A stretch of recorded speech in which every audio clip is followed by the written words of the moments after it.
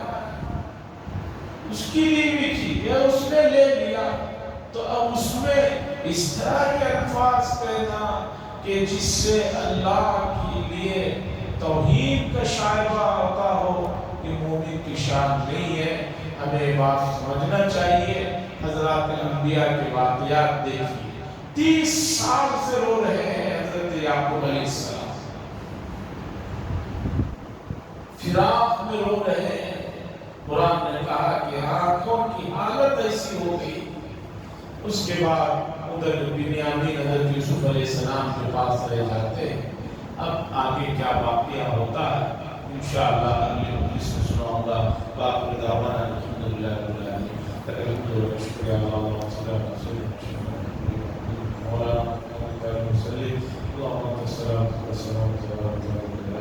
مولانا